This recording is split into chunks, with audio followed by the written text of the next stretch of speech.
tahun 1453 ke tangan Turki Utsmani, akses bangsa Eropa untuk mendapatkan rempah-rempah yang murah di kawasan Laut Tengah menjadi tertutup. Harga rempah-rempah melambung sangat tinggi.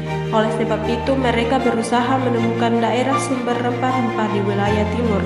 Dimulailah petualangan, penjelajahan, dan penemuan dunia baru.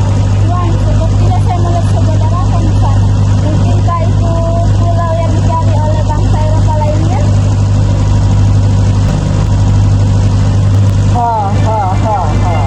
Akhirnya kita menemukan Nusantara, pulau yang kaya akan kepulauan negeri kita.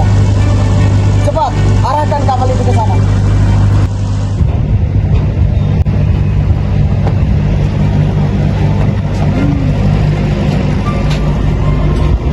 Akhirnya kita sampai juga.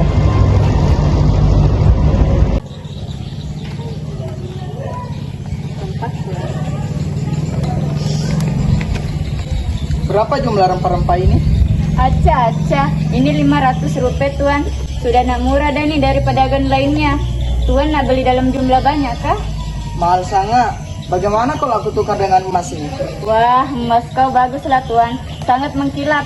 Beri aku emas kau, rempah ini semua milik kau. Emas ini asli dari Eropa dan harganya lebih mahal dari rempah-rempah ini. Dari mana Anda mendapatkan semua rempah-rempah ini? Rempah ini semua dari sumbernya langsung lah Tuan. Di mana tempatnya? Jauhkah dari sini? Malaka Tuan, tak jauh lah dari sini. Tuan berlayar ke timur, di sana sudah Malaka Tuan. Baik, terima kasih kalau begitu. Saya akan pergi dulu. Baik Tuan.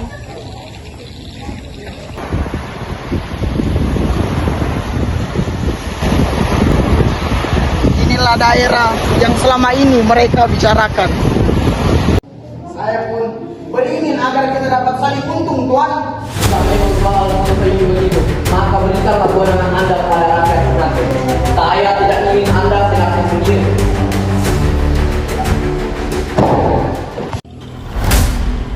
Kami mengajarkan berperangga dengan baik.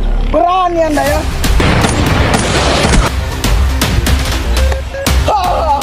Malaka sudah jadi milikku.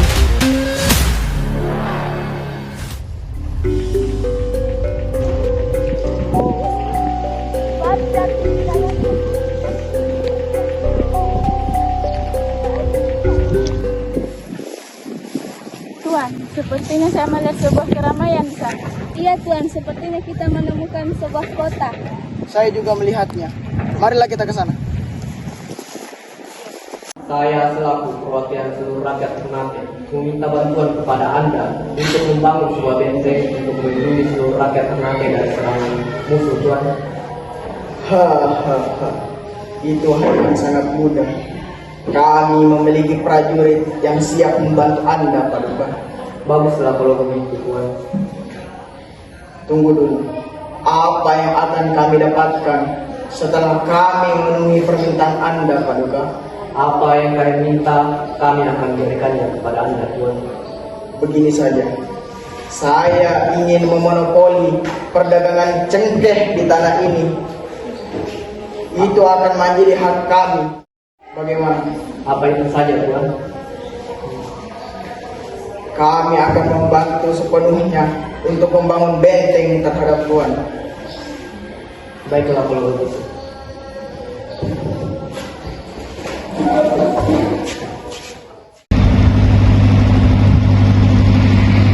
Mari kita rebut wilayah itu. Siap, laksanakan.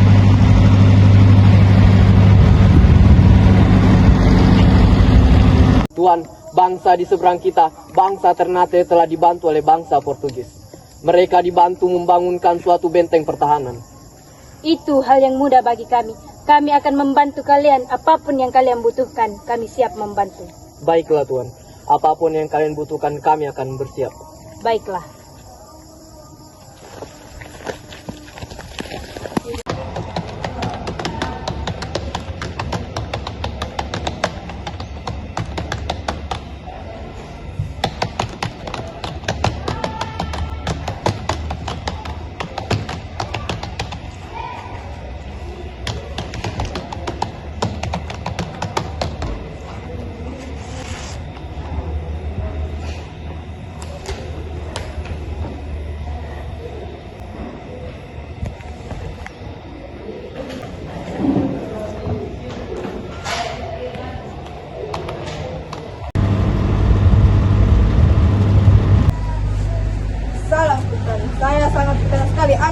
saya. Tak perlulah Tuhan berterima kasih berlebihan seperti itu. Saya sangat menerima kedatangan Anda ke Banteng. Terima kasih Sultan atas sambutannya. Saya dan pergi saya akan membantu Anda sebagai tuan rumah wilayah ini. Saya sangat menerima kedatangan Tuan ke Banteng. Saya akan membantu Tuan kali ini. Mari.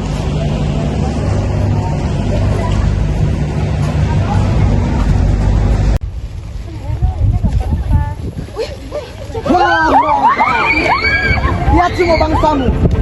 Kalian semua lemah. Cepat serahkan semua hartamu. Jangan Tuan, jangan, ini lawan saya. Jangan Tuan. Semua. Dasar rakyat jelata. Saya hanya menangis. Lemah kau.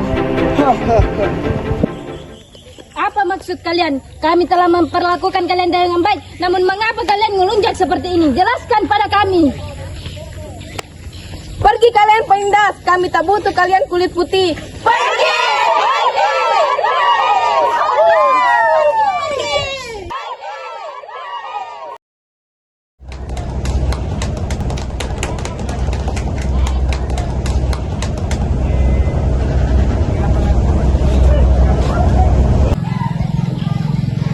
Mereka lagi, apa sebenarnya yang mereka inginkan? Si kulit putih itu lagi, apa yang sebenarnya mereka inginkan? Sifatnya tamak sekali, mencurigakan. Sudahlah, sudah, kita sikapi saja mereka. Siapapun mereka, tuan rumah masih berkuasa.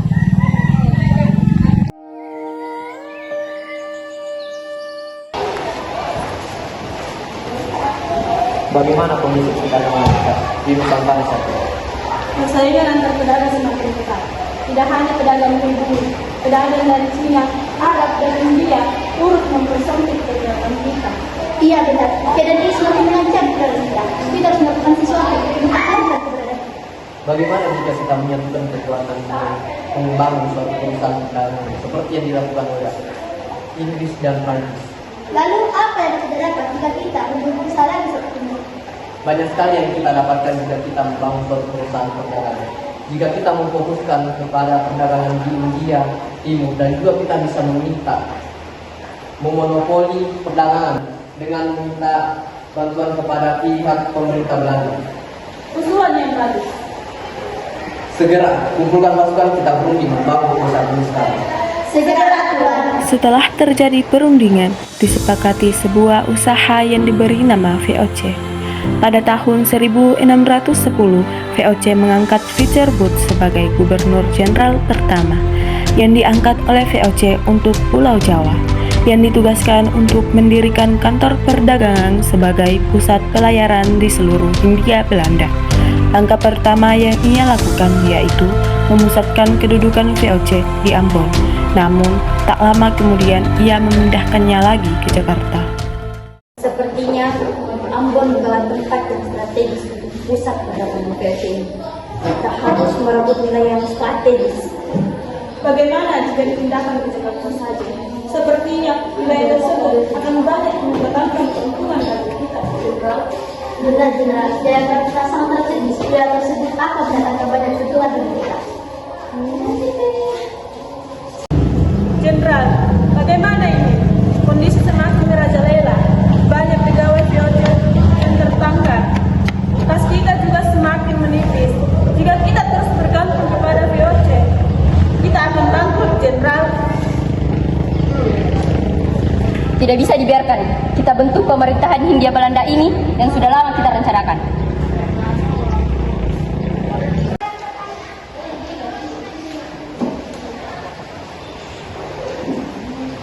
Aku mempunyai rencana untuk mempertahankan Nusantara dari Inggris. Apa yang Anda berbuat agar Anda bisa tahu? Tentu saja, setelah pembubaran Republik Batavia, aku akan membentuk sebuah kerajaan dan akan mengangkat Louis Bonaparte sebagai rajanya dan William Dendels sebagai gubernurnya. Rencana yang sebenarnya. Jadi kapan yang akan melaksanakannya? Secepatnya, kirim surat ini sesuai rencana tadi. Kurir. Pada masa pemerintahannya, Dendels mengubah sistem pemerintahan Indonesia dari yang awalnya berupa sistem pemerintahan tradisional menjadi sistem pemerintahan modern. Hei rakyat Nusantara, akulah para pemimpin kalian. Aku akan membebaskan kalian semua dari serangan Inggris.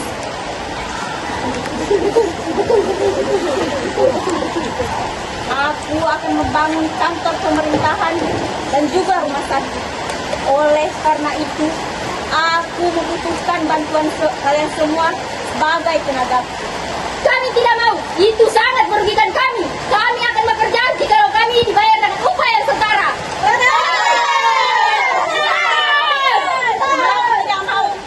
Johnson diangkat menjadi gubernur jenderal perang melawan Inggris yang dipimpin oleh Raffles, namun ia mengalami kekalahan. Johnson diangkat menjadi gubernur jenderal perang melawan Inggris yang dipimpin oleh Raffles, namun ia mengalami kekalahan. Kau sudah kalah kegilaan dari Nusantara. Nusantara ini menjadi kekuasaan dunia. Tidak akan pernah Nusantara akan tetap di bawah pemerintahan Belanda. Sudahlah, menyerah saja. Aku tidak akan mengalah pada bangsa Inggris. Sudahlah, Nusantara ini dan kita. Sudahlah, kau tak usah berpikir terlalu lama. Aku hanya ingin kau melakukan ini.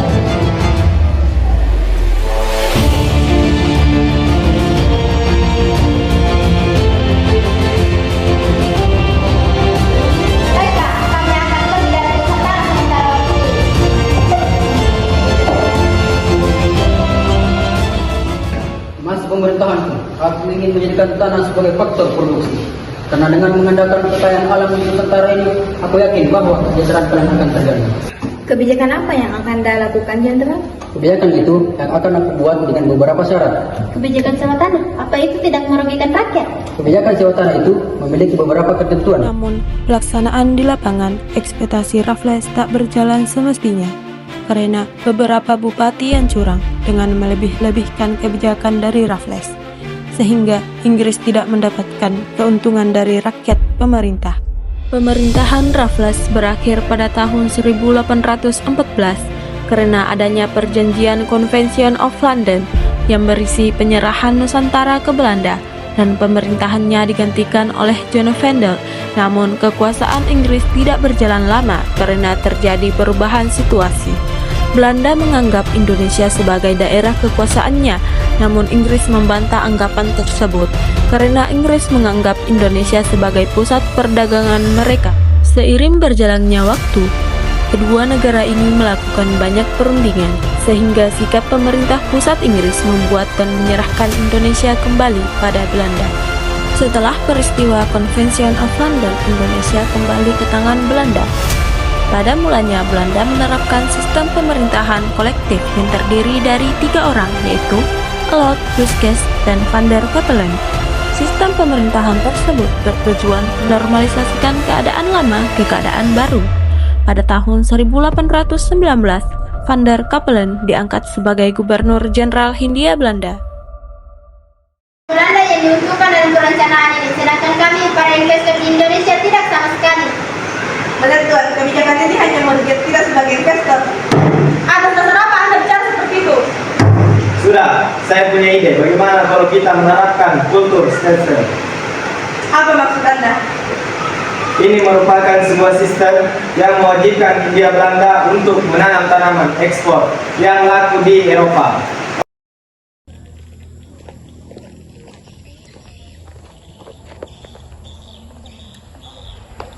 Hei kamu, lihat manusia kotor itu. Bukannya bekerja, malah asik berbincang. Mereka pikir mereka siapa? Maaf Nyonya, kami akan mendisiplinkan mereka. Lakukan apa yang diperintahkan. Baik Tuan. Hidup ini terasa sangat berat. Negara ini milik kita, namun mengapa si kulit putih itu yang berkuasa di sini? Ya, saya pun merasa heran. Kita dimanfaatkan dan diperbudak.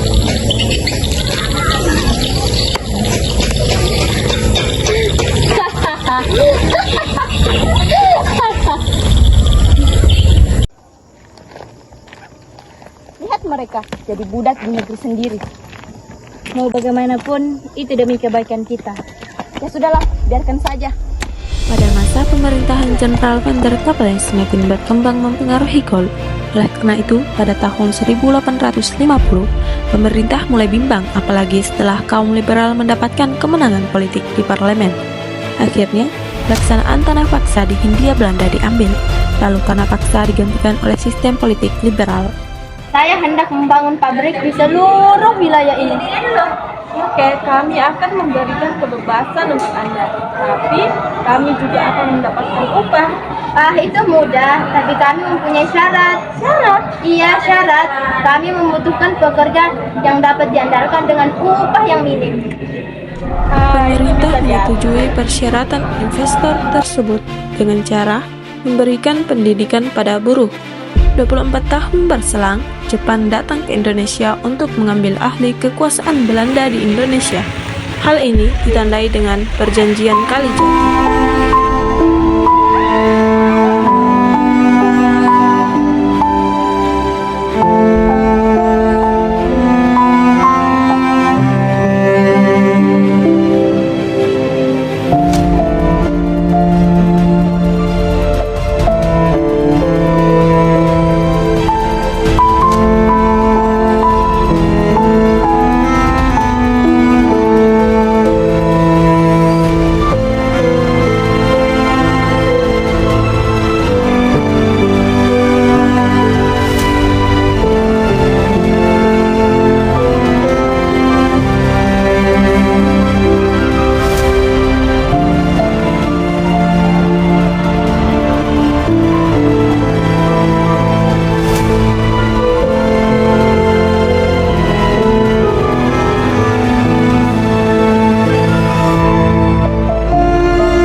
Dasar rakyat jelata, misalnya hanya menangis.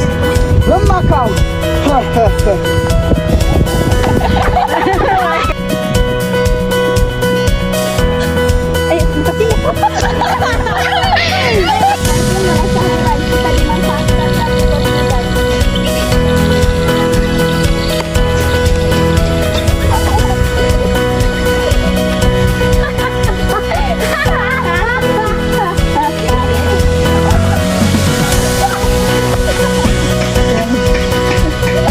Dan juga kita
sebuah sistem yang mewajibkan Cina.